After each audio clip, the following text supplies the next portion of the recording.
In the Reformed world, worship is regulative. It's regulated by the scripture. That's what it means. A regulative worship. What it means is whatever that is not in the scripture is forbidden from worship directly, So that's where the ambiguity between regulative worship and the other worship, which is called the normative worship. Normative worship is whatever is not forbidden in the scripture is allowed in the worship. It almost sounds the same thing, but very different. Let me just expound on this real quick.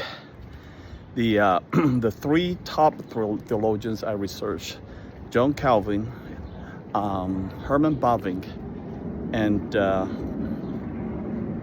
John Calvin and Herman Bavinck are all on the regulative worship, okay? So there's no question about that on the Reformed world. However, I found with delight and astonishment, Augustine, he leans more on the normative worship, but this is very important for me to expound that.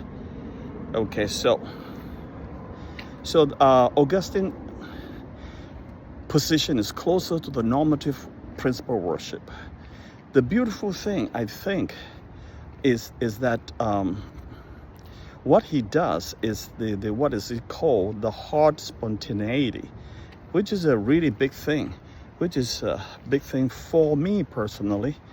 It is really important to be able to spontaneously express that. Okay, so let me find the words on. Okay, so what he wrote, unlike Calvin, who insisted on the explicit biblical warrant for all worship elements, Augustine did not reject human devised practices outright. He prioritized their scriptural purpose over strict scriptural prescription. Okay, regulative principle worship is prescriptive and regulative. So what I love about this is that Augustine has a heart spontaneity, which I couldn't find now on the text I researched.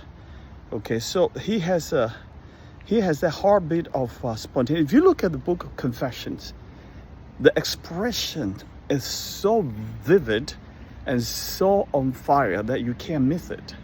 Look at David. He sang psalms with huge expression of his heart.